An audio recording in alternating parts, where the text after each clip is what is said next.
ಕಟಪಾಡಿಯ ಸಾಂಪ್ರದಾಯಿಕ ಕಂಬಳಕ್ಕೆ 130 ವರ್ಷಗಳ ಇತಿಹಾಸ ಇದೆ. ಅದಕ್ಕೋಸ್ಕರ ಒಂದು AC ಕಂಪಾರ್ಟ್ಮೆಂಟ್ ಕಟ್ಸಿರೋರ್ ನೋಡಿದೀವಿ, ಸ್ವಿಮ್ಮಿಂಗ್ ಪೂಲ್ ಕಟ್ಸಿರೋರ್ ನೋಡಿದೀವಿ. ಕೋಣಕ್ಕಿದು ಅದನ್ನ ಮನೆಯ ಮಕ್ಕಳಿಗಿಂತ ಮನೆಯ ಸದಸ್ಯರಿಗಿಂತ ಚೆನ್ನಾಗಿ ನೋಡ್ಕೊಳ್ಳುವವ್ರನ್ನ ನೋಡಿದೀವಿ. ನಾಸಾದಲ್ಲಿ ಒಬ್ರು ಸೈಂಟಿಸ್ಟ್ ಇದಾರೆ, ಅವರು ಕಂಬಳಕ್ಕೆ ಅಮೆರಿಕೆಯಿಂದ ಪ್ರತಿ ವರ್ಷ ಮಂಗಳೂರಿಗೆ ಬರ್ತಾರೆ. ತನ್ನ ತಂದೆ ಈ ಗದ್ದೆಯಲ್ಲಿ ಸೋತ್ರು ಅಂತ ಒಬ್ಬ ಮಗ 10 ವರ್ಷ ಟ್ರೈನ್ ಆಗಿ ಅದೇ ಗದ್ದೆಯಲ್ಲಿ ಅವನ ತಂದೆಯನ್ನು ಸೋಲ್ಸಿರೋರ್ನ ಸೋಲ್ಸಿ ರಿವೆಂಜ್ ತಗೋತಾರೆ. This game is that intense. ಎಲ್ಲೂ ಕೇಳದ ನೋಡದ ಹೇಳದ ಕಥೆಯನ್ನು ಹೇಳೋದಕ್ಕೊಂದು ಎಕ್ಸೈಟ್ಮೆಂಟ್ ಇರುತ್ತಲ್ಲ, ಅಷ್ಟು ಎಕ್ಸೈಟ್ಮೆಂಟ್ ನೀವು ಸಿನಿಮಾ ನೋಡಿದಾಗ ಕಾಣಿಸುತ್ತೆ.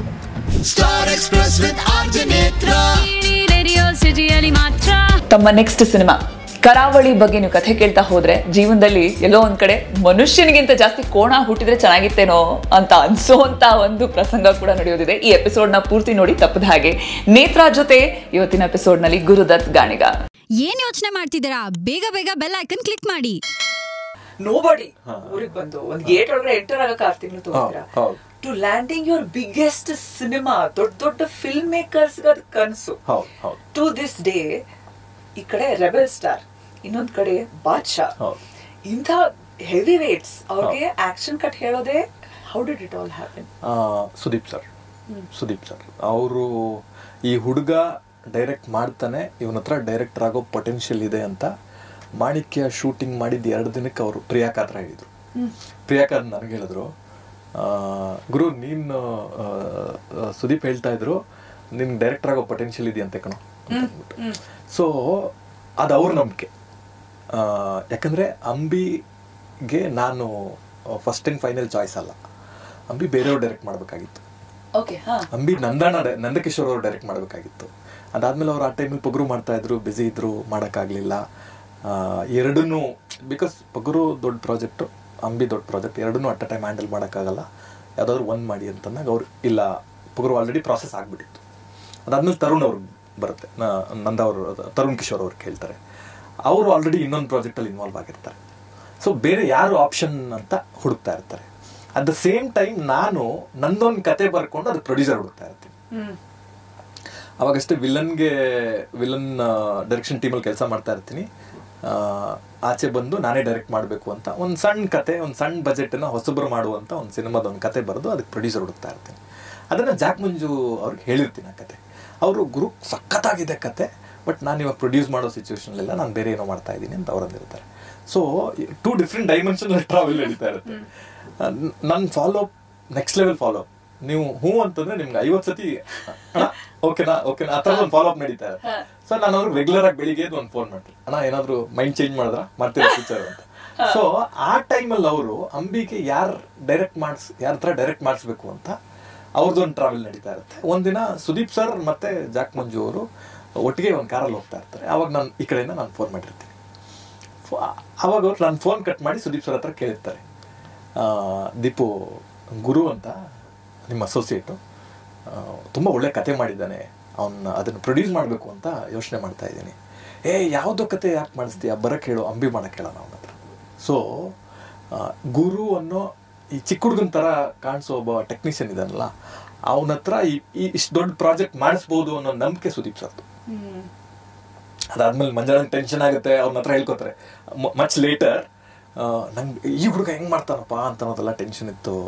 ಬಟ್ ಅವ್ರ ಕಾನ್ಫಿಡೆನ್ಸ್ ಇತ್ತಲ್ಲ, ಮಾಡ್ತಾನೆ. ಆಮೇಲೆ ಫಸ್ಟ್ ಏನು ಅಷ್ಟೇನ ಹತ್ರ ನೀವು ನಂಬಲ್ಲ, ಒಂದ್ಸತಿ ಮಾಡ್ತೀಯಾ ಅಂತ ಕೇಳ್ತಾರೆ. ಅದಾದ್ಮೇಲೆ ಅದೆಲ್ಲ ಆಗುತ್ತೆ, ಪ್ರಾಸೆಸ್ ಎಲ್ಲ ಆಗುತ್ತೆ. ಅಂಬರೀಷನ ಹತ್ರ ಕರ್ಕೊಂಡು ಹೋಗ್ತಾರೆ. ಕರ್ಕೊಂಡು ಹೋದ್ರೆ ಅವ್ರದ್ದು ಅವಾಗಷ್ಟೇ ಅವರು ಹೌಸಿಂಗ್ ಮಿನಿಸ್ಟರ್, ಅಂಬರೀಷನ ಹೌಸಿಂಗ್ ಮಿನಿಸ್ಟರ್ ಇರ್ತಾರೆ ನಮ್ಮ ಪ್ರಾಜೆಕ್ಟ್ ಕಮಿಟ್ ಆಗೋ ಟೈಮಲ್ಲಿ. He was a minister.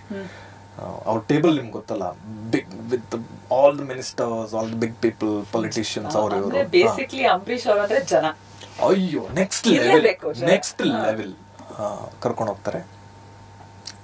ಅವರು ನೋಡ್ತಾರೆ, ನಾವು ಆಶೀರ್ವಾದ ತಗೋತೀವಿ, ಕೂರಿಸ್ತಾರೆ. ಅಣ್ಣ ನನ್ನ ಅಸೋಸಿಯೇಟ್ ಆಗಿದ್ದ ಗುರು ಅಂತ ಹುಡುಗ, ಅವನು ಇದನ್ನು ಡೈರೆಕ್ಟ್ ಮಾಡ್ತಾನೆ, ನನಗೆ ಕಾನ್ಫಿಡೆನ್ಸ್ ಇದೆ, ನೀವು ಅವನಿಗೊಂದು ಮಾಡೋಕ್ಕೊಂದಿದ್ದು ಅವಕಾಶ ಮಾಡಿ. ಅಂಬರೀಷನ 1 ಸೆಕೆಂಡು ಯೋಚನೆ ಮಾಡಲ್ಲ, ನೇತ್ರ 1 ಸೆಕೆಂಡು ಯೋಚನೆ ಮಾಡಲ್ಲ, ಓಕೆ ಅಂತಂತಾರೆ. That was my life most.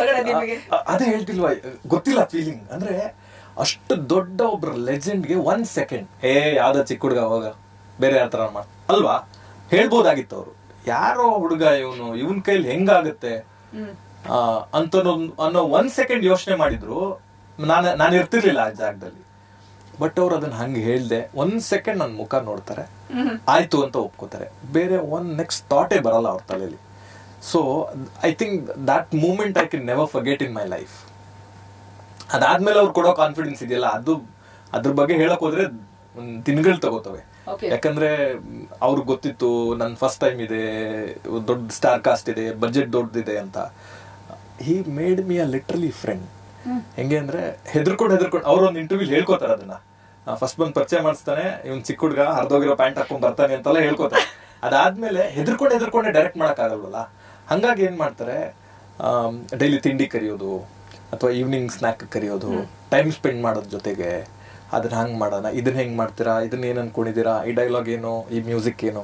So by making conversation, by making spending time together, ಆಮೇಲೆ ಒಂದು ಫ್ರೆಂಡ್ಸ್ ಕ್ರಿಯೇಟ್ ಆಗುತ್ತೆ ಗೊತ್ತಾ.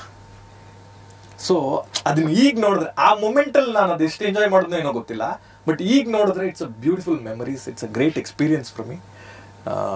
ಅಂಬರೀಷ್ ಅಣ್ಣ ಕೊಟ್ಟಿರೋದು, ಸುದೀಪ್ ಸರ್ ಆ ಬಿಲೀವ್ ಏನಿದೆ ಅದು, ಐ ಥಿಂಕ್ ಅದಾದ ಮೇಲೆನೆ ಓಕೆ ಇದು ಫಿಲ್ಮ್ ಹಿಂಗೆ ವರ್ಕ್ ಆಗುತ್ತೆ. ಆಮೇಲೆ ನಾವು ಎಷ್ಟೇ film associate director, co director ಕೆಲಸ ಮಾಡಿರ್ಲಿ ನೇತ್ರ, ಒಂದು ಡೈರೆಕ್ಷನ್ ಮಾಡೋದಿದೆಯಲ್ಲ, it's a different dimension. Associate director will never understand a dimension of director. ಅಂದ್ರೆ ನಾನು ಎಷ್ಟು ಬೇಕಾದ್ರೂ ಅಸಿಸ್ಟೆಂಟ್ ಕುಕ್ ಆಗಿ ಕೆಲಸ ಮಾಡಿರ್ಬೋದು, ಆದ್ರೆ ನಾನು ಅಡಿಗೆ ಮಾಡೋದು ಬೇರೆ. ಯಾಕಂದ್ರೆ ಡಿಸಿಷನ್ ಇವಾಗ ನೀವೇ ತಗೋತಾ. ಹೌದು ಹೌದು, ಅಲ್ಲಿ ಹೇಳಿದ್ ಪ್ರಾಬಬ್ಲಿ ಹೌದು ಹೌದು ಹೌದು. ಸೊ ಅದೊಂದು ಬೇರೆದೇ ಎಕ್ಸ್ಪೀರಿಯನ್ಸ್. ಆಮೇಲೆ ಅಷ್ಟು ದೊಡ್ಡ ಅಂಬಿ ಅನ್ನೋ ಒಂದು ಪ್ರಾಜೆಕ್ಟ್ ನೇತ್ರ ಒಂದು ನಾರ್ಮಲ್ ಆಗಿ ಒಂದು 5-6 ಸಿನಿಮಾ ಮಾಡಿದ್ರೆ ಕೊಡೋ ರೆಕಗ್ನಿಷನ್, ಆಗುವ ಎಕ್ಸ್ಪೀರಿಯನ್ಸು ಎರಡನ್ನೂ ಒಂದ್ ಸಿನಿಮಾದಲ್ಲಿ ನನ್ಗಾಯ್ತು. ಯಾರಿದು ಡೈರೆಕ್ಟರ್ ನೋಡಿದ್ರೆ ಇಷ್ಟ ಯಂಗ್ ಡೈರೆಕ್ಟರ್, ಇಷ್ಟ ದೊಡ್ಡ ಸಿನಿಮಾ, ಆಲ್ಸೋ ಅಂಬರೀಷ್ ಅವರ ಕಡೆ ಚಿತ್ರ. ಹೌದು ಹೌದು, ಅದು ಎಕ್ಸ್ಪೆಕ್ಟ್ ಮಾಡಿರ್ಲಿಲ್ಲ, ಅವರು ಎಕ್ಸ್ಪೆಕ್ಟ್ ಮಾಡಿರಲಿಲ್ಲ. ಆಮೇಲೆ ಅಂಬರೀಷ್ ಅಣ್ಣ is full of life. I am sure ನಿಮ್ಮ ಅವ್ರ ಜೊತೆ ಇಂಟ್ರಾಕ್ಟ್ ಮಾಡಿರ್ತೀರ ನೀವು. ಎಷ್ಟು ಅಂದ್ರೆ ನಿಮ್ಗೆ ಅವ್ರ ಜೊತೆಗಿದ್ದಾಗ ನೀವು ಅದ್ರ ಬಗ್ಗೆ ಎಲ್ಲ ಯೋಚನೆ ಮಾಡಲ್ಲ. ಜೀವನ ಇವಾಗ ನಾವು ಬದುಕ್ತಾ ಇರೋ ಜೀವನ, ಅದನ್ನ ಚೆನ್ನಾಗಿ ಬದುಕಬೇಕು ಅನ್ನೋದಷ್ಟೇನೆ ಲಾಜಿಕ್. ಹೌದು. ಆಮೇಲೆ ಆರೋಗ್ಯದ ಸಮಸ್ಯೆ ಇತ್ತು, ಅವ್ರ ಪೊಲಿಟಿಕಲ್ ಇದಿತ್ತು, ಅದೆಲ್ಲದ್ರ ನಡುವೆನೂ ಒಂದು ಒಳ್ಳೆ ಕತೆ, ಅದನ್ನೊಂದು ಒಳ್ಳೆ ಸಿನಿಮಾ ಮಾಡ್ತಾ ಇದ್ದೀವಿ, ಅದಕ್ಕೆ ಏನು ಮಾಡಬೇಕು, ಅವರ ಆ ಜೀವನೋತ್ಸಾಹ ಇದೆಯಲ್ಲ, ಅದಕ್ಕೋಸ್ಕರ ಅವ್ರು ಲೆಜೆಂಡ್ ಆಗಿದ್ದಾರೆ ಅಂತ ಅನ್ಸುತ್ತೆ. ಅದು ಬೇರೆ ಎಲ್ಲೂ ನೀವು ನೋಡೋದಕ್ಕೆ ಸಾಧ್ಯನೇ ಇಲ್ಲ. ಯಾಕೆಂದ್ರೆ ಅಷ್ಟೊಂದು ಜನಗಳು, ಆ ಜನಜಂಗುಳಿ, ಆ ಪ್ರೆಷರು, ಆ ಎಕ್ಸ್ಟ್ರೀಮ್ಲಿ ಪೀಕ್ ಪೊಲಿಟಿಕಲ್ ಕರಿಯರ್, ಅವೆಲ್ಲದರ ನಡುವೆ ಒಂದು ಸಿಂಪಲ್ ಆಗಿ ಒಂದು ಮಲ್ಲೇಶ್ವರಂ ರೋಡಲ್ಲಿ ಒಂದು ಶಾರ್ಟ್ ಸಕ್ಕತ್ ಅಣ್ಣ, ಈ ಶಾರ್ಟ್ ಚೆನ್ನಾಗಿ ಬಂತದ, ಚೆನ್ನಾಗಿ ಬಂತು. ಸೊ ಆ ಇಂಟ್ರಾಕ್ಷನ್ ಇದೆಯಲ್ಲ, ಅದು ಸಾಧ್ಯನೇ ಇಲ್ಲ ಅಂತ ಅನ್ಸುತ್ತೆ. ಆಮೇಲೆ ಅವ್ರ ಸರ್ಕಲ್ಲು, ಅವ್ರ ಪರಿಚಯ ಮಾಡಿಸ್ಕೊಟ್ಟಿರೋ ಸ್ನೇಹಿತರುಗಳು, ಅವ್ರನ್ನ ಅಂದ್ರೆ ಒಂದು ಪ್ರೌಡಾಗಿ ಹೇಳ್ತಾರಲ್ಲ, ಸಕ್ಕತ್ ಡೈರೆಕ್ಟ್ರು ಬಿಡಲ್ಲ ಅವನು. ಸೊ ಆ ಬೂಸ್ಟಿಂಗ್ ಇದೆಯಲ್ಲ, ಒಬ್ಬ ಹೊಸ ಹುಡುಗನ್ನ ಒಂದು ಕಂಫರ್ಟೇಬಲ್ ಝೋನ್ ಅಲ್ಲಿ ಇಟ್ಟು ಅವ್ನ ಕೆಲಸ ಮಾಡಿಸ್ಬೇಕು ಅಂತ ಅನ್ನೋದೊಂದು ಇದೆಯಲ್ಲ, ಎಕ್ಸ್ಟ್ರೀಮ್ಲಿ ನೈಸ್. ಆ ಕಾನ್ಫಿಡೆನ್ಸ್ ಎಸ್ಪೆಷಲಿ ದೊಡ್ಡವರಿಂದ ಬಂದಾಗ ಅದಿನ್ನೊಂದೇ ಮಟ್ಟಕ್ಕೆ ಪ್ರಾಬಬ್ಲಿ ಕೆಲಸ ಅದಿನ್ನೊಂದೇ ಆಯಾಮ ತಗೊಳ್ತಾ ಹೋಗುತ್ತೆ. ಅಂತದೇ ಒಂದ್ ಬ್ಯೂಟಿಫುಲ್ ಪ್ರಾಡಕ್ಟ್ ನಿಂಗ್ ವಯಸ್ಸಾಯ್ತು. ಅದಾದ ನಂತರ ಇವಾಗ ಒಂದ್ ದೊಡ್ಡ ಸಿನಿಮಾ ಕೈ ಹಾಕಿದೀರಾ, ತುಂಬಾ ಇಂಟೆನ್ಸ್ ಸಿನಿಮಾ. ಅದರ ಕೆಲವು ತುಣುಕುಗಳಂತೂ ನಾನ್ ನೋಡ್ಬಿಟ್ಟಿದೀನಿ. Very excited about it. Karavali, Kambala.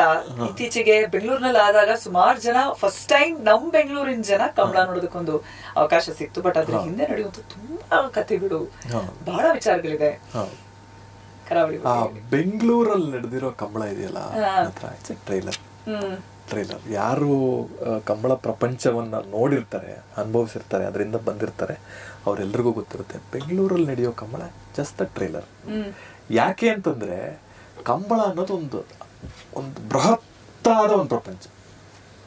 ಅದ್ರ ಹಿಂದೆ ಸಾವಿರಾರು ಕಥೆಗಳಿರ್ತವೆ, ಅದ್ರ ಹಿಂದೆ ನೂರಾರು ಕನಸುಗಳು, ಸಾವಿರಾರು ಕಥೆಗಳು ಇರುವಂತ ಒಂದು ವೆರಿ ಇಂಟೆನ್ಸ್ ವರ್ಲ್ಡ್. ಅದ್ರ ಒಳಗಡೆ ನಡೆಯುವಂತ ಒಂದು ಕತೆ ಇದು. ನಾವು ಇದಕ್ಕೋಸ್ಕರ ಒಂದು ಎಲ್ಲ ಕಂಬಳಗಳನ್ನ ಅಟೆಂಡ್ ಮಾಡಿದ್ದೀವಿ. ಸಾಂಪ್ರದಾಯಿಕ ಕಂಬಳಗಳು, ಮಾಡರ್ನ್ ಕಂಬಳಗಳು, ಅದರಲ್ಲಿರುವ ವಿಭಾಗಗಳು, ಅದರಲ್ಲಿರುವ ಕಂಬಳದ ಪ್ರಪಂಚದಲ್ಲಿರುವ ಟಾಪ್ ಮೋಸ್ಟ್ ರನ್ನರ್ಗಳು, ಯಜಮಾನರುಗಳು, ಅವರೆಲ್ಲರನ್ನೂ ಭೇಟಿ ಮಾಡಿದೀವಿ. ಅವರ ಅನುಭವಗಳನ್ನು ಕೇಳಿದೀವಿ. ಆ ವರ್ಡ್ ಹೆಂಗ್ ವರ್ಕ್ ಆಗುತ್ತೆ ಅನ್ನೋದು ಎಕ್ಸ್ಪೀರಿಯನ್ಸ್ ಮಾಡಿದೀವಿ. ಬಗೆ ಬಗೆಯ ಜಾಗಗಳಲ್ಲಿ ಕೋಣಗಳನ್ನ ಸಾಕುವುದನ್ನ ನೋಡಿದೀವಿ. ಅದಕ್ಕೋಸ್ಕರ ಒಂದು AC ಕಂಪಾರ್ಟ್ಮೆಂಟ್ ಕಟ್ಸಿರೋರು ನೋಡಿದೀವಿ, ಸ್ವಿಮ್ಮಿಂಗ್ ಪೂಲ್ ಕಟ್ಸಿರೋರು ನೋಡಿದೀವಿ. ಹಾ, ಅದನ್ನ ಮನೆಯ ಮಕ್ಕಳಿಗಿಂತ ಮನೆಯ ಸದಸ್ಯರಿಗಿಂತ ಚೆನ್ನಾಗಿ ನೋಡ್ಕೊಳ್ಳುವವ್ರನ್ನ ನೋಡಿದೀವಿ. ತಮ್ಮ ಇಡೀ ಜೀವನವನ್ನ ಕಂಬಳಕ್ಕಾಗಿ ಮುಡಿಪಾಗಿಟ್ಟವ್ರನ್ನ ನೋಡಿದೀವಿ. ನಿಮ್ಗೆ ನಂದಳಿಕೆ ಶ್ರೀಕಾಂತ್ ಭಟ್ರು ಅಂತ ಇದಾರೆ, ವಿಜಯ್ ಕುಮಾರ್ ಅವರು ಅಂತ ಇದಾರೆ, ರೋಹಿತ್ ಹೆಗ್ಡೆ ಅವರು ಅಂತ ಇದಾರೆ. ಅವರೆಲ್ಲ ದೊಡ್ಡ ದೊಡ್ಡ ವ್ಯಕ್ತಿತ್ವಗಳು. ಅಂದ್ರೆ ದಂತಕಥೆಗಳು ಅಂತ ಕರೀತಾರಲ್ಲ, ದಂತಕಥೆಯ ಮೀನಿಂಗ್, ಕಾಂಟೆಕ್ಸ್ಟ್ ಇದೆಯಲ್ಲ ನೇತ್ರ, ಚೇಂಜ್ ಆಗ್ತಾ ಹೋಗುತ್ತೆ. ನಿಮ್ಗೆ 10 ಸೆಕೆಂಡಲ್ಲಿ 150 ಮೀಟರ್ ಓಡಿ ಉಸೇನ್ ಬೋಲ್ಟ್ ಕಂಪೇರ್ ಮಾಡಿರುವಂತ ಶ್ರೀನಿವಾಸ್ ಗೌಡ್ರು ಅಂತ ಕರೀತಾರಲ್ಲ, ಅವ್ರು ಓಡ್ತಾ ಇದ್ದಾರೆ ಅಂತಂದ್ರೆ ಅದೇ ತರದ್ದು ಒಂದು 10 ಜನ ಇದ್ದಾರೆ, ಒಬ್ರು ಅಂತಲ್ಲ. ಅವ್ರು ಓಡ್ತಾ ಇದ್ದಾರೆ ಅಂತಂದ್ರೆ ಅಷ್ಟು ಒಂದ್ 3-4 ಸಾವಿರ ಜನ ಬಂದು ಆ 150 ಮೀಟರ್ ಉದ್ದ ಇರುವ ಟ್ರ್ಯಾಕಿನ ಅಕ್ಕಪಕ್ಕ ನಿಂತ್ಕೊಂಡು ನೋಡಕ್ಕೆ ಹಿಂಗ್ ನೋಡ್ತಾರೆ. ಕಂಬಳ ಮುಗಿದ ಮರುಕ್ಷಣ ಜನರೆಲ್ಲ ಅವ್ರವ್ರ ಪಾಡಿಗೆ ಅವ್ರವ್ರ ಕೆಲಸದಲ್ಲಿ ಇದಾಗ್ತಾರೆ. ಅಂದ್ರೆ ಆ ಟ್ರ್ಯಾಕ್ ಅಲ್ಲಿ ಇದ್ದಾಗ ಅವರು ಲೆಜೆಂಡ್. ಸೊ ಆ ತರದ್ದು ಬಗೆ ಬಗೆಯ ವ್ಯಕ್ತಿತ್ವಗಳು. ನಿಮ್ಗೆ ಆ ಪ್ರಪಂಚ ಇದೆಯಲ್ಲ, ಮೋಸ್ಟ್ ಇಂಟ್ರೆಸ್ಟಿಂಗ್ ವರ್ಲ್ಡ್ ಅಂತ. ಆ 10 ಸೆಕೆಂಡ್ ಅನ್ನೋದು ಅದರ ಫೈನಲ್ ಆಕ್ಟ್, ಕಂಬಳದ ಫೈನಲ್ ಆಕ್ಟ್ ಅದು. ಆ ಫೈನಲ್ ಆಕ್ಟ್ ಅನ್ನು ನೋಡೋದಕ್ಕೆ ಎಲ್ರಿಗೂ ಕ್ಯೂರಿಯಾಸಿಟಿ ಜಾಸ್ತಿ. ಆದರೆ ಆ ಪ್ರಪಂಚದ ಹಿನ್ನೆಲೆ ಇದೆಯಲ್ಲ, ಹಿಂದಿನ ಲೋಕ ಇದೆಯಲ್ಲ, ಅದು ಇದಕ್ಕಿಂತ ಕ್ಯೂರಿಯಸ್. ಒಬ್ಬ ಫಿಲ್ಮ್ ಮೇಕರ್ ಕಣ್ಗಂತೂ ಅದೊಂದು ಹಬ್ಬ ಅಂತ ಅನ್ಕೊಳ್ಳಿ. ನಿಮ್ಗೆ ಸಿನಿಮಾ ನೋಡಿದಾಗ ಅದ್ರ ಎಕ್ಸ್ಪೀರಿಯನ್ಸ್ ಆಗುತ್ತೆ. ಅದೊಂದು ಅದ್ಭುತ ಲೋಕ. ಇಲ್ಲಿ ಮಾಡಿದಾಗ್ಲೇ ನನ್ನ ಗಮನದಲ್ಲಿ ಬಂದಿದ್ದು, ಅದು ನನ್ ಮೊದಲನೇ ಎಕ್ಸ್ಪೀರಿಯನ್ಸ್ ಕೂಡ. ಕಂಬಳ ಸುಮಾರು 300 ಕೋಣಗಳು ಬಂದಿದ್ವು ಬೆಂಗಳೂರಿಗೆ. ಹಿಂದಿನ ದಿನಾನೇ ಹೋಗಿ ಟೆಂಟ್ ಗಳಲ್ಲಿ ಇದ್ದಂತ ಕೋಣಗಳನ್ನೆಲ್ಲ ನೋಡ್ಕೊಂಡು ನಾವು ಅಲ್ಲಿಂದ ಲೈವ್ ಶೋ ಮಾಡ್ತಾ ಇದ್ವಿ. So I got to experience ಅಲ್ಲಿ ಸ್ಲೈಟ್ಲಿ ಇನ್ನೊಂಚೂರು ಒಳಗೆ ಪ್ರಪಂಚ. ಕೋಣಗಳು ಏನ್ ತಿನ್ನಿಸ್ತೀರಾ, ಕ್ಯೂರಿಯಾಸಿಟಿಯಲ್ಲಿ ಎಷ್ಟು ಚೆನ್ನಾಗಿ ಅವುಗಳ ಡಯಟ್ ಮೇಂಟೈನ್ ಮಾಡ್ತಾರೆ. ಪ್ರೋಟೀನ್, ಕಾರ್ಬ್ಸ್, ಫ್ಯಾಟ್ಸ್ ಪ್ರತಿಯೊಂದು ಕೂಡ ಪ್ರಮಾಣದಲ್ಲಿ ಪ್ರಪೋರ್ಷನಲ್ ಆಗಿ, ನಟ್ಸ್, ಸೀಡ್ಸ್, ಡ್ರೈ ಫ್ರೂಟ್ಸ್ ಏನೋ ಅಷ್ಟು ರಿಚ್ ಆಗಿ ಕೋಣಗಳನ್ನ ನೋಡ್ಕೊಳ್ಳೋದು. ಆಮೇಲೆ ಅಷ್ಟೇ ಭಕ್ತಿ. ಚಪ್ಪಲಿ ಬಿಟ್ಟು ಒಳಗಡೆ ಹೋಗ್ತಾರೆ, ಒಳಗಡೆ ಕೋಣದ ಹತ್ರ ಹೋಗ್ತಿದ್ರೆ ಚಪ್ಪಲಿ ಹಾಕಲ್ಲ, ಅಷ್ಟು ಭಕ್ತಿ. ಸರಿ, ಇದರಿಂದ ಏನ್ ಬಿಸ್ನೆಸ್ ಮಾಡ್ತಾರ, ಎಷ್ಟು ದುಡ್ಡು ಮಾಡ್ಬೋದು ವಿನ್ನಿಂಗ್ ಕೋಣಕ್ಕೆ ಅಂದ್ರೆ? ಖರ್ಚು ಮಾಡೋ ಅಷ್ಟೇನ್ ಮಾಡಲ್ಲ ನನ್ನ ಪ್ರಕಾರ. ಖಂಡಿತ ಇಲ್ಲ. ಅದಕ್ಕೆ ತುಂಬಾ ಖರ್ಚು ಮಾಡ್ತಾರೆ ಕೋಣಕ್ಕೆ. ತುಂಬಾ ಫ್ಯಾಸಿನೇಟಿಂಗ್ ಅದೆಲ್ಲ. ಅಂದ್ರೆ ಯಾವ ತರ ಇದೆಲ್ಲ ಓಕೆ, ಯೂಶಲಿ ಬಿಸ್ನೆಸ್ ಆಗಿ ನೋಡ್ತಾರೆ. ಈಗ ಹಾರ್ಸ್ ರೇಸಿಂಗ್ ಅಂದ್ರೆ it's more of a business model, right? But ಕೋಣದ್ದು ಇದೊಂದು ಬೇರೆನೇ ಆಯಾಮದಲ್ಲಿದೆ. ಪ್ರತಿಷ್ಠೆ. ಆಮೇಲೆ ಅದೊಂದು ಪ್ಯಾಷನ್, ಅದು ಅತಿಯಾದ ಪ್ಯಾಷನ್ ಅದು. ಇದು ಪ್ರತಿ ಕಂಬಳದ ಹೋರಾಟವು ಪ್ರತಿಷ್ಠೆಗೋಸ್ಕರ ನಡೆಯುವ ಕದನ ಅಂತ ಅನ್ಸುತ್ತೆ. ಯಾಕೆಂತಂದ್ರೆ ಅಷ್ಟು ಇಂಟೆನ್ಸ್ ಗೇಮ್ ಅದು. ನಾನು ನೋಡಿರೋ ಎಕ್ಸ್ಪೀರಿಯನ್ಸ್ ಅಲ್ಲೇ, ತನ್ನ ತಂದೆ ಈ ಗದ್ದೆಯಲ್ಲಿ ಸೋತ್ರು ಅಂತ ಒಬ್ಬ ಮಗ 10 ವರ್ಷ ಟ್ರೈನ್ ಆಗಿ ಅದೇ ಗದ್ದೆಯಲ್ಲಿ ಅವನ ತಂದೆಯನ್ನು ಸೋಲ್ಸಿರೋರ್ನ ಸೋಲ್ಸಿ ರಿವೆಂಜ್ ತಗೋತಾನೆ. This game is that intense. ಅಷ್ಟು ಇಂಟೆನ್ಸ್ ಇರೋ ಒಂದು ಗೇಮ್ ಇದು. ಅದು ಮೇಲ್ನೋಟಕ್ಕೆ ಸುಲಭವಾಗಿ ಅರ್ಥ ಆಗಲ್ಲ. ನೋಡ್ತಾ ನೋಡ್ತಾ ನೋಡ್ತಾ ಒಳಗಡೆ ಆ ವರ್ಲ್ಡ್ ಅಲ್ಲಿ ಟ್ರಾವೆಲ್ ಮಾಡ್ತಾ ಮಾಡ್ತಾ ಮಾಡ್ತಾ ಅರ್ಥ ಆಗುತ್ತೆ. ಆಮೇಲೆ ಅದು ಬೇರೆ ಲೋಕ ನೇತ್ರ. ನಿಮ್ಗೆ ನಾಸಾದಲ್ಲಿ ಒಬ್ರು ಸೈಂಟಿಸ್ಟ್ ಇದ್ದಾರೆ. ಅವರು ಕಂಬಳಕ್ಕೆ ಅಮೆರಿಕೆಯಿಂದ ಪ್ರತಿ ವರ್ಷ ಮಂಗಳೂರಿಗೆ ಬರ್ತಾರೆ, ಆಯ್ತಾ. ಒಬ್ರು ಫೇಮಸ್ ಆರ್ಥೋಪೆಡಿಷನ್ ಬಾಂಬೆಯಲ್ಲಿ ಡಾಕ್ಟರ್ ಅವರು ಪ್ರತಿ ವರ್ಷ ಕಂಬಳದ 3 ತಿಂಗಳು ರಜಾ ತಗೊಂಡ್ ಬರ್ತಾರೆ, ಆಯ್ತಾ. ಆಮೇಲೆ ಬೇರೆಯವರು, ಯು ನೇಮ್ ಇಟ್, ದೊಡ್ಡವರು, ದೊಡ್ಡ ವ್ಯಕ್ತಿಗಳು, ದೊಡ್ಡ ಹುದ್ದೆಯಲ್ಲಿರೋರು, ದೊಡ್ಡ ಕೆಲಸದಲ್ಲಿರೋರು, ಪ್ರತಿಯೊಬ್ಬರು ಕಂಬಳದ ಟೈಮ್ ಬಂದು 3 ತಿಂಗಳು ಅದಕ್ಕೆ ಡೆಡಿಕೇಟೆಡ್ ಆಗಿಟ್ಟು, ಅದಕ್ಕೆ ಕೋಣಗಳನ್ನು ಸಾಕಿ, ಅದಕ್ಕೆ ಟ್ರೈನ್ ಮಾಡಿ, ಅದಕ್ಕೆ ಏನ್ ಬೇಕು ಅದನ್ನೆಲ್ಲ ವ್ಯವಸ್ಥೆ ಮಾಡಿ, ಆ ಅಲ್ಲೇ ನಿಂತು ಕೂತು ಕಾದು ಮುಗಿಸ್ಕೊಂಡು ಹೋಗುವಂತ. ಅಂದ್ರೆ ಕಂಬಳ ನಾವ್ ಹೇಳ್ತೀವಲ್ಲ, ಒಂದು ಕಂಬಳಕ್ಕೆ ಒಂದು ಕೋಣ ಹೋಗ್ಬೇಕು ಅಂದ್ರೆ ಬೆಳಿಗ್ಗೆ 4 ಗಂಟೆಗೆ ಎದ್ದೇಳ್ಬೇಕು ಅವರು. ಆಮೇಲೆ ಅದರಲ್ಲೂ ಕ್ಯಾಟಗರಿಗಳಿದಾವೆ. 3 ಜನರ ಟೀಮ್ ಇಂದ ಹಿಡಿದು 300 ಜನರ ಟೀಮ್ ವರ್ಗುನು ಬಗೆ ಬಗೆಯ ತಂಡಗಳಿದೆ. 30 ಜನ ಇದ್ದಾರೆ, 3 ಜನ ಇದ್ದಾರೆ, 100 ಜನ ಇದ್ದಾರೆ. ಅದು ಶಕ್ತಿಯಾನುಸಾರ ಆ ಟೀಮ್ ಡಿಸೈಡ್ ಆಗುತ್ತೆ. ಆದ್ರೆ ಅದು ಯಾರ್ದೋ ಒಬ್ರದ್ದು ಆಸೆ ಅಲ್ಲ. ಈ ವರ್ಷದಲ್ಲಿ ನಾನು ಮೆಡಲ್ ಹೊಡಿಬೇಕು, ಈ ವರ್ಷ ನಾನು ಅದನ್ನ ಆ ಗದ್ದೆಯಲ್ಲಿ ನಾನು ಗೆಲ್ಬೇಕು, ಈ ವರ್ಷ ನಾನು ಆ ಟ್ರ್ಯಾಕ್ ಅಲ್ಲಿ ಹೋದ ವರ್ಷ ನಾನು ಸೋತಿದ್ದೆ, ಈ ವರ್ಷ ಗೆಲ್ಬೇಕು.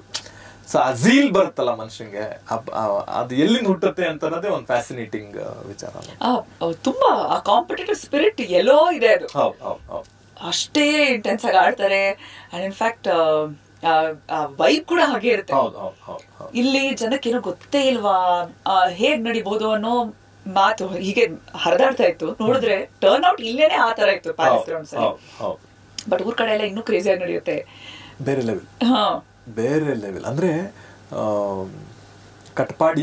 ಕಟಪಾಡಿ ಸಾಂಪ್ರದಾಯಿಕ ಕಂಬಳ ಅಂತ ಕರೀತಾರೆ. ಕುಂದಾಪುರದಿಂದ ಮುಂದೆ ಬ್ರಹ್ಮಾವರದ ಹತ್ರ ಒಂದು ಕಟಪಾಡಿ ಅಂತ ಒಂದು ಊರಿದೆ. ಕಟಪಾಡಿಯ ಸಾಂಪ್ರದಾಯಿಕ ಕಂಬಳಕ್ಕೆ 130 ವರ್ಷಗಳ ಇತಿಹಾಸ ಇದೆ. 130 years ಇಂದ ಆ ಕಟಪಾಡಿಯ ಬೀಡಿನವರು ಪ್ರತಿ ವರ್ಷ ಸಂಪ್ರದಾಯದ ಪ್ರಕಾರವಾಗಿ, ಅಂದ್ರೆ ಸಂಪ್ರದಾಯ ಅಂದ್ರೆ ಒಂದೆರಡಲ್ಲ, ನಿಮ್ಗೆ 100-150 ರಿಚುವಲ್ಗಳು. ನಾಗನ ಆಳಿಸ್ಬೇಕು, ಇವ್ರ ಕೋಣಗಳೇ ಮೊದಲು ಇಳಿಬೇಕು, ಇವ್ರ ಕೋಣಗಳು ಎರಡನೇದು ಇಳಿಬೇಕು, ಇವ್ರ ಕುರ್ಚಿ ಇಲ್ಲೇ ಕೂರ್ಬೇಕು, ಯಜಮಾನರು ಇಲ್ಲೇ ಕೂರ್ಬೇಕು, ಉಪವಾಸ 150 ಸ್ಪಿರಿಚುವಲ್ ರಿಚುವಲ್ಸ್ ಇದಾವೆ. ಅವುಗಳೆಲ್ಲವನ್ನ ಸಂಪ್ರದಾಯದ ಪ್ರಕಾರವಾಗಿ ಹಿಂದಿನ ತಲೆಮಾರವರು ನಡೆಸ್ಕೊಂಡ್ ಬಂದಿರುವ ಸಂಪ್ರದಾಯಕ್ಕೆ ಯಾವುದೇ ಕುಂದು ಉಂಟಾಗದ ರೀತಿಯಲ್ಲಿ ಅದನ್ನ ಇವತ್ತಿಗೂ ಅದೇ ರೀತಿಯಲ್ಲಿ ನಡೆಸ್ಕೊಂಡು ಹೋಗ್ತಾರೆ. ಆಮೇಲೆ ಅವ್ರದ್ದು ಒಬ್ಬರಿಬ್ರು ಫ್ಯಾಮಿಲಿ ಅಲ್ಲ, ಅವ್ರದ್ದೊಂದು 100-150 ಜನರು ಒಂದು ಫ್ಯಾಮಿಲಿ. ಅವ್ರೊಂದು 50 ಜನ, ಒಂದ್ 20 ಜನ ಅಮೆರಿಕಲ್ಲಿ ಇರ್ತಾರೆ, ಒಂದಷ್ಟು ಜನ ದುಬೈಲಿ ಇರ್ತಾರೆ, ಒಂದಷ್ಟು ಜನ ಬಾಂಬೆಲಿ ಇರ್ತಾರೆ. ಅವ್ರ ಇಡೀ ಕುಟುಂಬ ಆ ಕಟಪಾಡಿಯ ಕಂಬಳದ 1 ವಾರ 10 ದಿನದ ಮುಂಚೆ ಅಲ್ಲಿ ಸೇರಿ ಆ ಸಂಪ್ರದಾಯಗಳನ್ನೆಲ್ಲ ಸಾಮೂಹಿಕವಾಗಿ ಅವರೇ ಮುಂದೆ ನಿಂತು ಪೂರೈಸಿ ಸಂಪ್ರದಾಯದ ಪ್ರಕಾರವಾಗಿ ಅದಿಡೀ ಕಂಬಳವನ್ನ ನಡೆಸಿ ಮುಗಿಸಿ ಮತ್ತೆಲ್ಲ ವಾಪಸ್ ಹೋಗ್ತಾರೆ. ಮತ್ ಮುಂದಿನ ವರ್ಷಕ್ಕೆ ಬರ್ತಾರೆ. ಇಮ್ಯಾಜಿನ್ ಮಾಡಿ, ಅದು ಎಷ್ಟು ದೊಡ್ಡ ನಮ್ಮ ಊಹೆಗೂ ನಿಲುಕುವುದಕ್ಕಿಂತ ಜಾಸ್ತಿ ಡೆಪ್ತ್ ಇದೆ ಆ ಸ್ಪೋರ್ಟ್ಸ್ಗೆ ಅಂತ ನನ್ಗೆ ಅನ್ಸುತ್ತೆ. ಈಗಿರೋ 4 ಜನರು ಫ್ಯಾಮಿಲಿಯಲ್ಲೇ ಕಪ್ಪೆ ತಕ್ಕಡಿಗೆ ಹಾಕ್ಬೇಕು ಅನಿಸ್ತಾ ಇರುತ್ತೆ. 100-150 ಜನ ಎಲ್ಲೆಲ್ಲಿಂದಲೂ ಬಂದು ಸೇರೋದು ಅಂತಂದ್ರೆ ಅದರ ಗ್ರಾವಿಟಿ ಎಷ್ಟಿದೆ. ಅಂಡ್ ಬಿಲೀಫ್ ಸಿಸ್ಟಮ್ ಅದೆಷ್ಟು ವರ್ಷಗಳಿಂದ ಪಾಸ್ ಆನ್ ಆಗಿ ಜನರೇಷನ್ಸ್ ಇಂದ ಅದನ್ನ ನಡ್ಸ್ಕೊಂಡು ಬರ್ಬೇಕು, ಹೀಗೆ ನಡ್ಸ್ಕೊಂಡು ಬರ್ಬೇಕು ಅನ್ಬೇಕಾದ್ರೆ ಆ ವೆರಿ ಸ್ಟ್ರಾಂಗ್ ಫೌಂಡೇಶನ್ ಗೊತ್ತಾಗುತ್ತೆ. ಅಂತಹ ಒಂದು ಸಿನಿಮಾ ಪ್ರಜ್ವಲ್ ದೇವರಾಜ್ ಅವರು ತುಂಬಾ ಪ್ರಮುಖವಾದ ಪಾತ್ರದಲ್ಲಿ ಕಾಣಿಸ್ಕೊಳ್ತಿದ್ದಾರೆ. ಸಚಿನ್ ಬಸ್ರೂರ್ ಅವರ ಮ್ಯೂಸಿಕ್ ಇದೆ. ಏನೇನೆಲ್ಲ ಎಕ್ಸ್ಪೆಕ್ಟ್ ಮಾಡ್ಬೋದು ನಾವು ಕರಾವಳಿಯಲ್ಲಿ? ಡೆಫಿನೆಟ್ಲಿ ಯೂನಿಕ್ ಕಾಂಟೆಂಟ್, ಖಂಡಿತ ಯೂನಿಕ್ ಕಾಂಟೆಂಟ್ ಅಂತ ಕಾನ್ಫಿಡೆಂಟ್ ಆಗಿ ಹೇಳ್ಬಹುದು. ಯಾಕಂದ್ರೆ ಪ್ರತಿ ಸಿನಿಮಾ ಅಂತ ಹೊರಟಾಗ ನೇತ್ರ ಒಬ್ಬ ಫಿಲ್ಮ್ ಮೇಕರ್ ಮುಖ್ಯವಾಗಿ ಯೋಚನೆ ಮಾಡ್ಬೇಕಾದ್ರೆ ಈ ಥರದ ಕತೆ ಬಂದಿದೆಯಾ, ಎಲ್ಲಾದರೂ ಈ ಥರದ ಕತೆ ಯಾರಾದರೂ ಮಾಡಿದಾರ? ಆ ಥರದ್ದು ಮಾಡಿರೋ ಕತೆಗಳನ್ನೇ ಮತ್ತೆ ಮತ್ತೆ ಮಾಡೋದ್ರಲ್ಲಿ ಯಾರಿಗೂ ಎಕ್ಸೈಟಿಂಗ್ ಅನ್ಸಲ್ಲ. ಸ್ಪೆಷಲಿ ಒಬ್ಬ ಸ್ಟೋರಿ ಟೆಲ್ಲರ್ ಅಥವಾ ಫಿಲ್ಮ್ ಮೇಕರ್ಗೆ it is never excitement, it is same old story. Okay, but ಈ ಕತೆನ ಯಾರೂ ಹೇಳಿಲ್ಲ, ಎಲ್ಲೂ ಹೇಳಿಲ್ಲ, ನಾನು ಎಲ್ಲೂ ಓದಿಲ್ಲ, ಎಲ್ಲೂ ಕೇಳಿಲ್ಲ. ಸೊ ಎಲ್ಲೂ ಕೇಳದ ನೋಡದ ಹೇಳದ ಕಥೆಯನ್ನು ಹೇಳೋದಕ್ಕೊಂದು ಎಕ್ಸೈಟ್ಮೆಂಟ್ ಇರುತ್ತಲ್ಲ, ಅಷ್ಟು ಎಕ್ಸೈಟ್ಮೆಂಟ್ ನೀವು ಸಿನಿಮಾ ನೋಡಿದಾಗ ಕಾಣಿಸುತ್ತೆ ನಿಮಗೆ. ಯಾಕಂದರೆ it is not only based on Kambala, ತುಂಬ ಆಸ್ಪೆಕ್ಟ್ಗಳಿದ್ದಾವೆ, ತುಂಬ ಡೈಮೆನ್ಷನ್ಗಳಿರೋಂಥ ಒಂದು ಕತೆ. ಅಂದರೆ ಒಬ್ಬ ಸಾಮಾನ್ಯ ಮನುಷ್ಯ, ಒಬ್ಬ ಸಾಮಾನ್ಯ ರೈತಾಪಿ ವರ್ಗಕ್ಕೆ ಸೇರೋ ಒಬ್ಬ ಮನುಷ್ಯ ಅವನೊಂದು ಕನಸು ಕಂಡ್ರೆ, ನನ್ನ ಮನೆಯ ಮುಂದಿನ ರಥಬೀದಿಯಲ್ಲಿ ಹೋಗುವ ಕಂಬಳದ ಕೋಣಗಳ ಮೆರವಣಿಗೆಯಲ್ಲಿ ನಾನು ಇರಬೇಕು ಅಂತ ಒಬ್ಬ ಮನುಷ್ಯ ಕನಸು ಕಂಡ್ರೆ, ಅವನ ಕನಸು ನನಸಾಗೋದಕ್ಕೆ ಒಂದು ಇಡೀ ಜನ್ರೇಷನ್ ಕಳೆದೋಗ್ಬಿಟ್ಟಿರುತ್ತೆ. It's a story of that entire generation. ಅದು ಒಬ್ಬನ ಕಥೆಯಲ್ಲ, ಒಬ್ಬರ ಕಥೆಯಲ್ಲ, ಒಂದು ಕಥೆಯಲ್ಲ, ಅದೊಂದು ಕಥೆಗಳ ಒಂದು ಬಂಚು, ಒಂದು ಇಡೀ ಕಥೆಗಳ ಒಂದು ಸಮೂಹ. ಅದನ್ನೊಂದು ಸ್ಕ್ರೀನ್ ಮೇಲೆ ನೋಡೋದಕ್ಕೊಂದು ಮಜಾ. ಆಮೇಲೆ ನಮ್ಮ ಸಂಸ್ಕೃತಿ, ನಮ್ಮ ಸಂಪ್ರದಾಯಗಳು, ಅದನ್ನು ಸ್ಕ್ರೀನ್ ಮೇಲೆ ನೋಡಿನೇ ಅನುಭವಿಸ್ಬೇಕು. ಅಂದರೆ ನಮ್ಮ ಟೀಸರ್ ನೀವು ನೋಡಿದ್ರೆ ನಿಮ್ಗೆ ಗೊತ್ತಾಗುತ್ತೆ, ಇಟ್ಸ್ ಜಸ್ಟ್ ಟೀಸರ್, ಒಂದು ಸ್ಮಾಲ್ ಆಸ್ಪೆಕ್ಟ್. ಅದು ಎಲ್ಲೋ ಒಂದು ಕಡೆ ಒಂದು ಕೋಣ ಹುಟ್ಟುತ್ತೆ, ಎಲ್ಲೋ ಒಂದು ಕಡೆ ಒಬ್ಬ ಹುಡುಗ ಹುಟ್ಟುತ್ತಾನೆ, ಅವರಿಬ್ಬರು ಸೇರಿ ಹೊರಡುವ ಜರ್ನಿ ಒಂದು ಫ್ಯಾಂಟಸಿ ಥರದ್ದು ಒಂದು ಜರ್ನಿ ಶುರುವಾಗುತ್ತೆ. ಸೊ ಅಲ್ಲಿಂದ ಶುರುವಾದ್ರೆ ಹೆಂಗಿರುತ್ತೆ ಜರ್ನಿ ಇಮ್ಯಾಜಿನ್ ಮಾಡ್ಕೊಳ್ಳಿ. ಸುಬ್ರಹ್ಮಣ್ಯದ ಕುಲ್ಕುಂದದಲ್ಲಿ ಶುರುವಾಗುವ ಕತೆ ಕರಾವಳಿಯ ಕಂಬಳದ ಪ್ರಪಂಚದ ಒಳಗಡೆ ಟ್ರಾವೆಲ್ ಆಗುತ್ತೆ. It's interesting journey, very interesting journey. So Kulkunda ನಿಮ್ಮೂರು? ಇಲ್ಲ ಕುಲ್ಕುಂದ ಅಂತ ಅನ್ನೋದು ಸುಬ್ರಹ್ಮಣ್ಯದ ಹತ್ರ ಇರುವ ಒಂದು ಊರು. ಆ ಊರು ವಿಶ್ವ ಪ್ರಸಿದ್ಧ ಜಾನುವಾರುಗಳ ಜಾತ್ರೆಗೆ ಬಹಳ ಫೇಮಸ್ ಆ ಊರು. ಅಲ್ಲಿ ಕುಲ್ಕುಂದದ ಜಾತ್ರೆ ಶುರುವಾಯಿತು ಅಂತಂದ್ರೆ ಕರಾವಳಿಯಲ್ಲಿ ಕೃಷಿ ಚಟುವಟಿಕೆ ಶುರುವಾಯಿತು ಅಂತ ಅನ್ನೋದು ಪ್ರತೀತಿ. ಅಲ್ಲಿ 1 ಲಕ್ಷದಿಂದ 2 ಲಕ್ಷ ಜನ ದನ, ಕರು, ಎತ್ತು, ಎಮ್ಮೆ, ಕೋಣಗಳನ್ನ ಸೇರಿಸಿ ಜಾತ್ರೆ ಮಾಡ್ತಾ ಇದ್ರು. ಅದು ಜಾನುವಾರು ಜಾತ್ರೆ. ಈಗಿಂದಲ್ಲ, ಬ್ರಿಟಿಷ್ ಕಾಲದಿಂದನೂ ನಡೀತಾ ಇತ್ತು. ಅದಕ್ಕೆ ಪುರಾಣ ಪ್ರತೀತಿ ಇರುವಂತ ಒಂದು ಊರದು, ಧಾರೇಶ್ವರದ ಹತ್ರ ಇದು ಕುಲ್ಕುಂದ ಅಂತ ಒಂದು ಊರು. ಸೊ ಆ ಊರಿನಲ್ಲಿ ಶುರುವಾಗುವ ಕತೆ ಅಂದ್ರೆ ಕರಾವಳಿಯಿಂದ ಒಂದಷ್ಟು ದೂರದಲ್ಲಿರುವ ಒಂದು ಊರಿನಲ್ಲಿ ಶುರುವಾಗುವ ಕತೆ. ಅದಂಗೆ ಆ ಜಾನುವಾರುಗಳ ಜಾತ್ರೆ ಅಂತಂದ್ರೆ ದನಕರುಗಳಿಗೆ ಪೂಜೆ ಮಾಡೋದ್ರ ಮುಖಾಂತರ ಶುರುವಾಗುವ ಒಂದು ಜಾತ್ರೆ ಅದು. ಸೊ ಆ ಊರಿನಲ್ಲಿ ಶುರುವಾಗುವ ಕತೆ ಕಂಬಳದ ಪ್ರಪಂಚದೊಳಗಡೆ ಹೇಗೆ ಇಂಟ್ರೆಸ್ಟಿಂಗ್ ಆಗಿ ಟ್ರಾವೆಲ್ ಆಗುತ್ತೆ ಅಂತ ಅನ್ನೋದು ಅನ್ವಿಲ್ ಆಗ್ತಾ ಹೋಗುತ್ತೆ.